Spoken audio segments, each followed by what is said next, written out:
Thank you very much. Thank you. I have to say that Karen's words have been like honey for my ears, because I experienced exactly that. So thank you for invitation. I'm very pleased to be here with the graduates, their parents, their friends, to share this day of happiness. So, dear graduates, you are now ending your education path. You ended today. But you're just at the beginning of another journey. Which one? Have you ever asked yourself, which will be your journey? An ancient Chinese way of saying reads, "May you live in interesting times, a curse more than a blessing," being the meaning of quote-unquote interesting times, kind of troublesome, worrisome, negative, so the opposite. Nowadays in Western societies, and particularly in some European countries, everything seems to go wrong. With a deep crisis, longer than ever, unemployment, youth one especially, uncertainty all over. Our current economic systems challenged in depth. Economists and politicians keep saying that it is much worse than the Great Depression of 1929 and then the crisis of the 70s of last century. You cannot remember because you were not born, but your parents can, with the heavy oil restrictions in Europe. And figures speak for themselves. How can we deny it? Our societies are suffering from profound economic and thus social wounds. Decision makers seem to be paralyzed. Notwithstanding this, I would like to try another point of view, leaving apart for a while the usual stuff I'm sure you know very well, like public debts, restricted expenditure, household expenditure, industrial production, which is lowering investment, etc. Yes, they are of the utmost importance, but only if you understand the phenomena underneath, only if you can link every aspect of the whole picture. Otherwise, they could be misleading. They could bring us to wrong conclusions and bad decisions. And the decision makers, as I said, are precisely caught in such a trap. Sometimes it is just a question of lifting up ourselves, thank you, of lifting up ourselves and assess the journey of human race as if we were coming from another planet, through a more distant, objective, and rational judgment. And let's have a glance at the reality from another perspective too. I would like to try more a history of economy and social trends type of view than purely financial. In doing so, allow me some drastic and rough simplification. And forgive me for that, because the topic otherwise would have required a dedicated seminar with a lot of experts. Later on, I would like to share with you what, since a while, has become my belief. First big disruptive change in the production system happened thousands and thousands of years ago, in the Neolithic era. It was the agricultural revolution, started in the fertile Middle East area, now current Lebanon, Iraq, Syria, which had as consequence a big improvement for the survival and the development of the humankind. At the beginning, it consisted in the conversion from gathering and hunting to herding and tilling.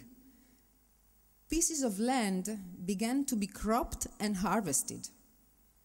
Such a movement tended to be a cumulative phenomenon rather than an all-of-a-sudden move, of course, replacing immediately the old system. and was differently spread and developed in different parts of the world. Then, afterwards, in the Middle Age, other techniques, like the 3-year rotation, were invented to improve land productivity, and further developments went on and on.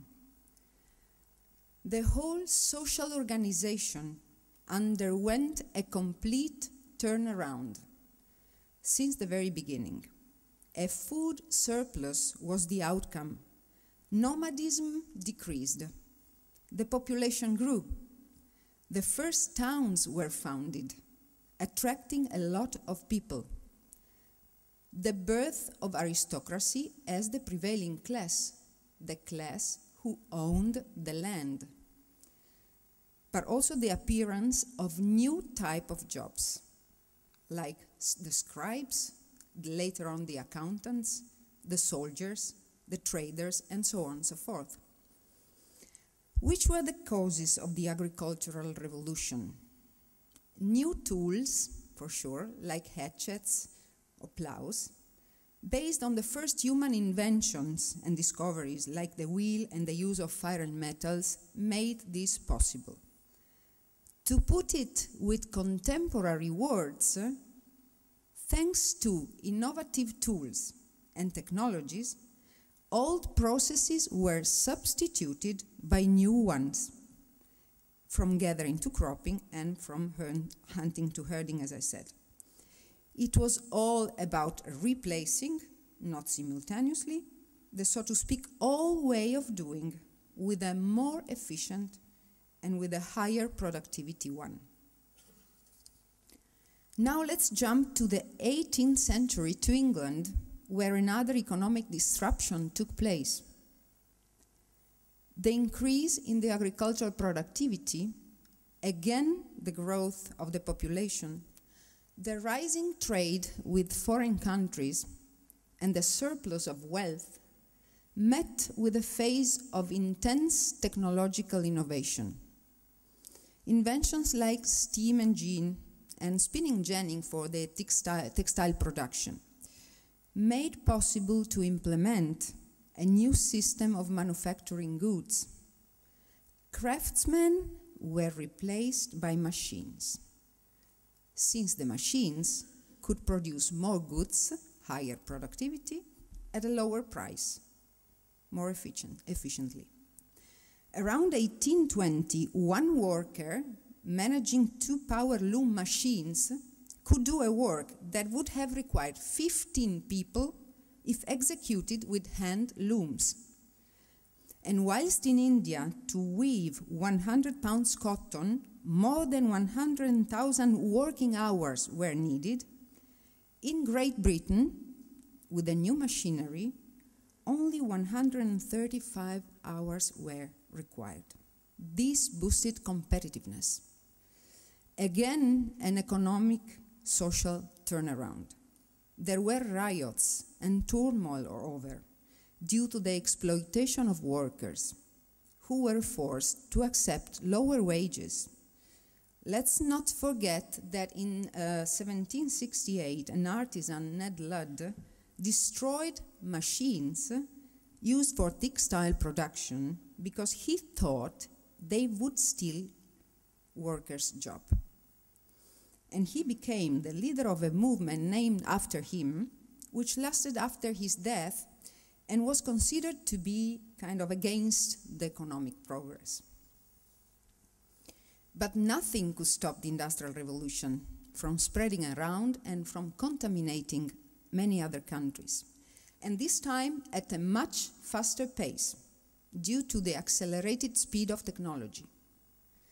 There was less need of land and higher need of capital, so that the bourgeoisie was the rising star.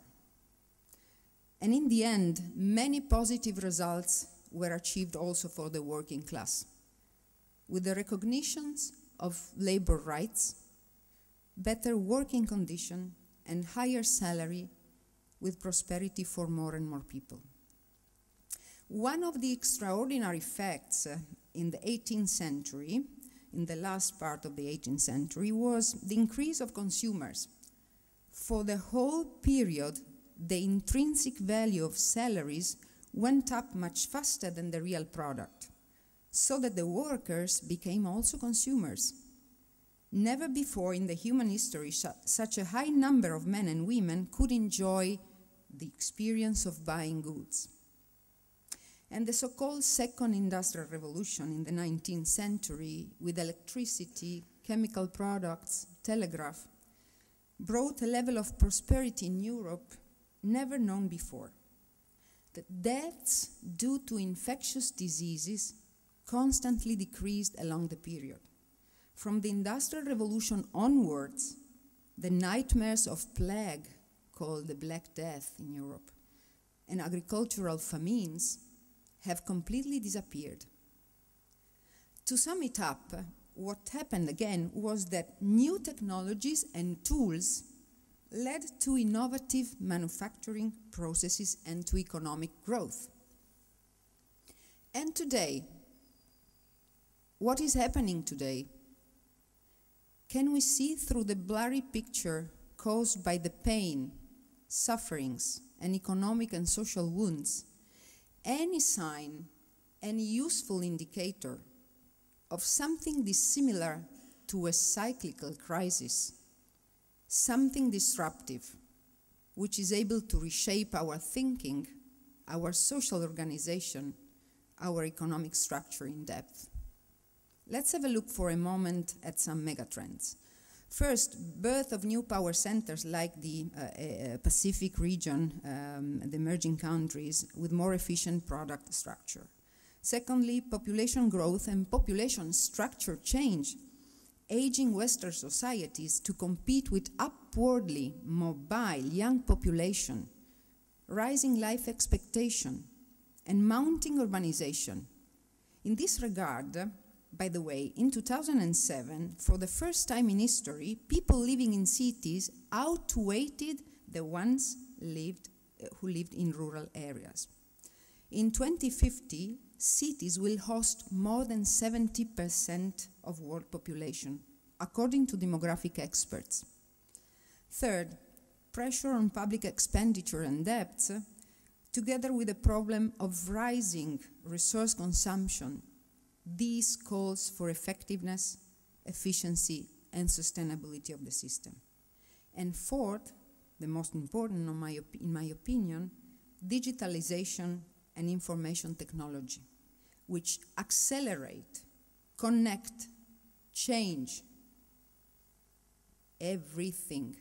And I mean really everything. Let's stick to this point.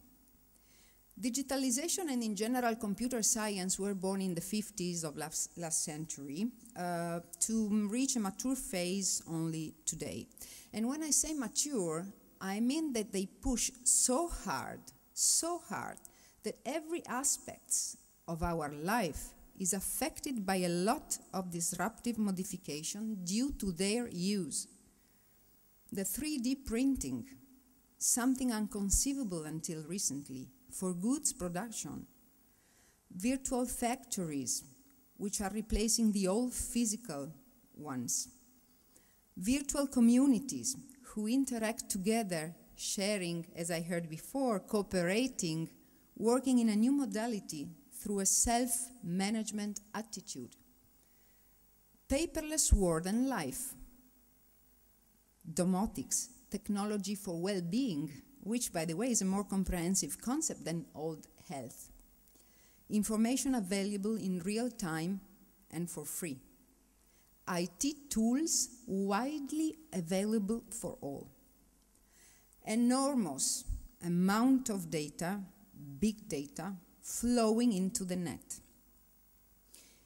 And let me focus for a moment on the big data topic, because this is a revolution within the revolution, whose definition is not rigorous nor so precise.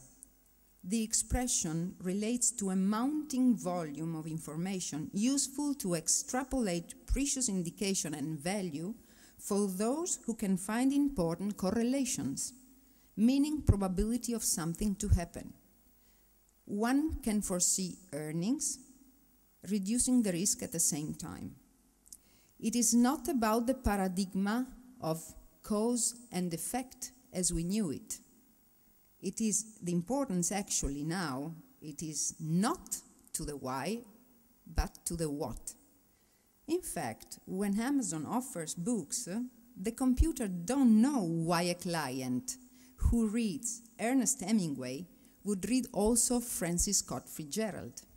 But this is of little importance. The usage of data comes well before the digitalization, for it is linked with a human attitude to record and to understand the reality. The disruption today, though, is that information systems allow immense amount of data to be processed and analyzed with more accuracy through algorithms, and all that in a handful of seconds.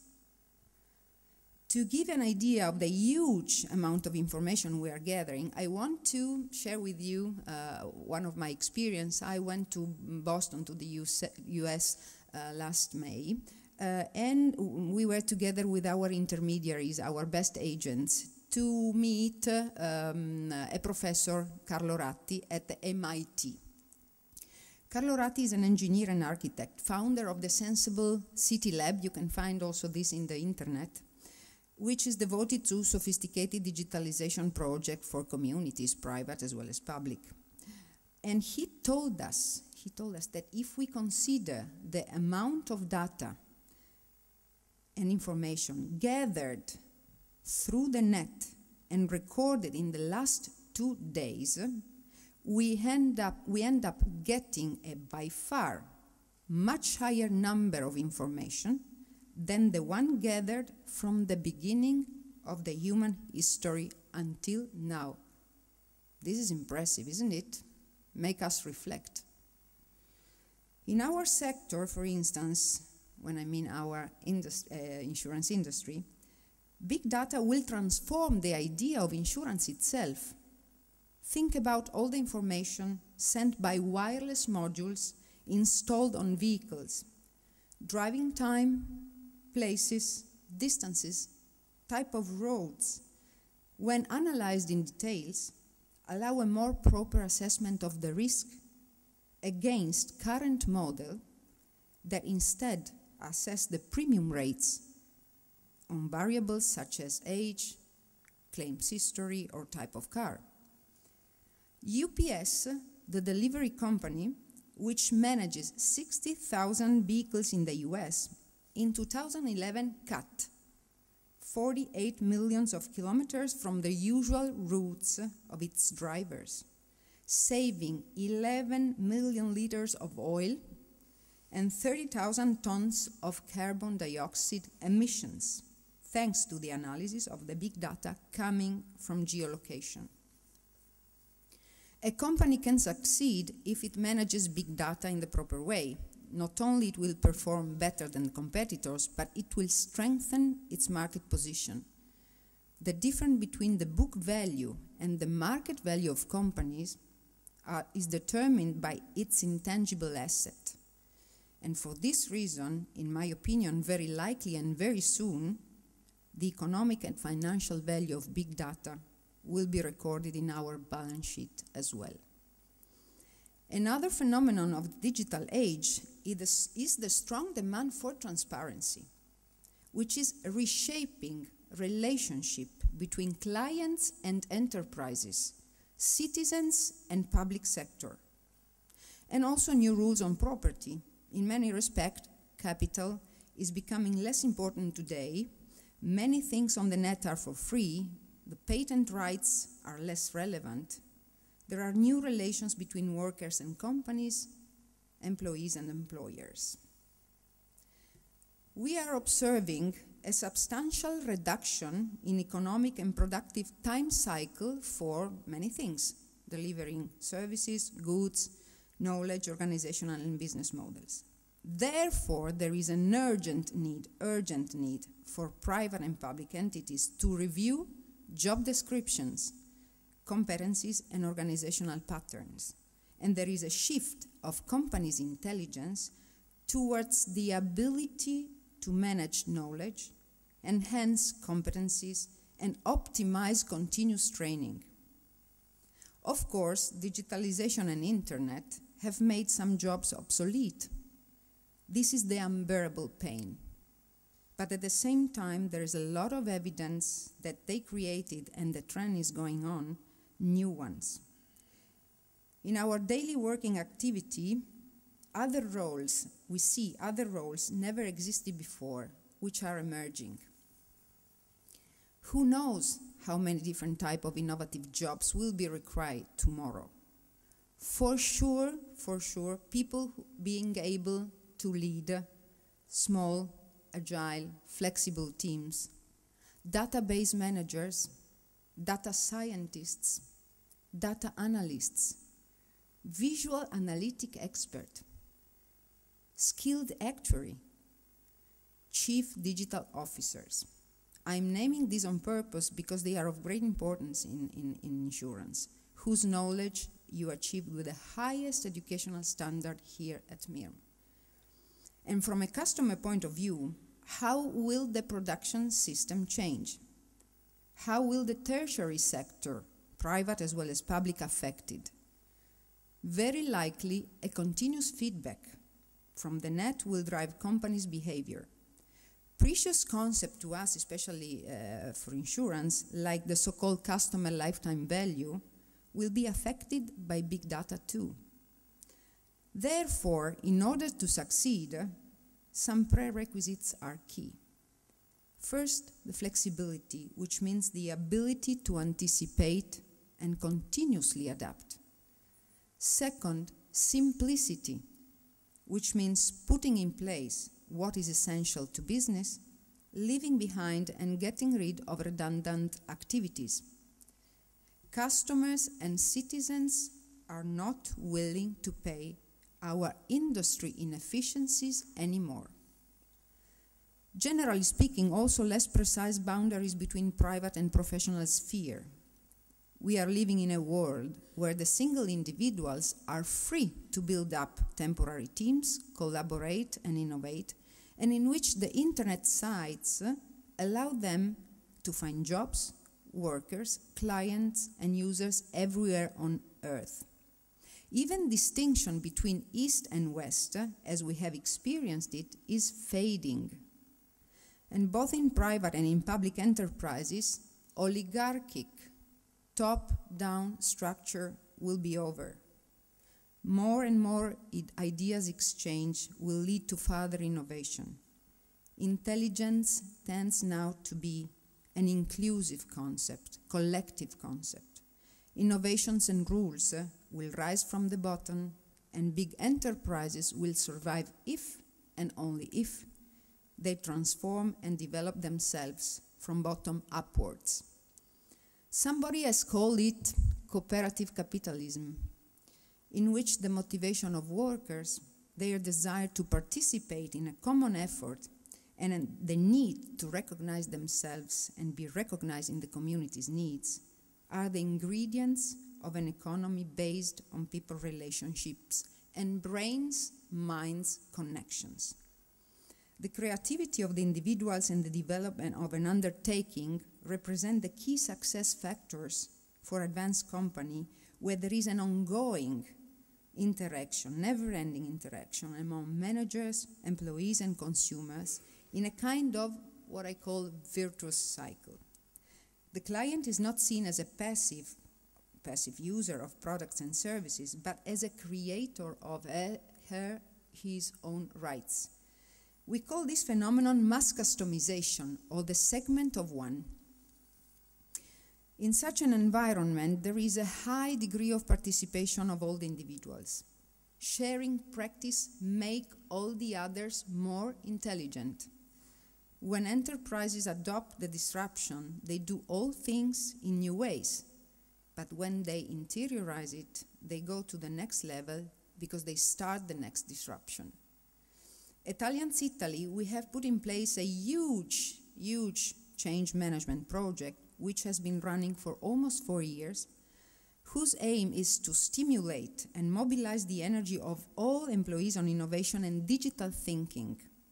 It is our true belief that few executives cannot drive change without the push and the ideas of our more than 40,000 people, who, by the way, in their private life, are used to dealing with all the up-to-date devices like smartphones and iPads and tablets, and can transfer their experience to their professional activity only if they are enabled and empowered. Most of their ideas have been put into practice within our digital agency project, a lean, fast, and paperless system for our traditional intermediaries. Our traditional intermediaries will become digital. Without our people's common effort, intelligence, and creativity, we wouldn't have made it. Two factors make me optimistic and sure that we are about to experience the third economic revolution in the human history, namely, the infinite extension of digital innovation, digital information system in respect to physical tools. Two, their speed. A McKinsey research showed that in 2011, if internet consumption and expenditure had been a sector in itself, it would have had a bigger weight on GDP across large economies than energy and agriculture industry. Same research found that an increase in internet maturity correlates to an increase in real per capita GDP of $500 over the past 15 years. It took 50 years to the Industrial Revolution of the 19th century to achieve the same result. And the question could be at this point, is there a specific social rising class in this post-industrial age shift? No land property is required anymore, and less need of capital than in the past two relatively to the human intelligence. I'm quite convinced that the social leadership will be spread and in a discontinued way.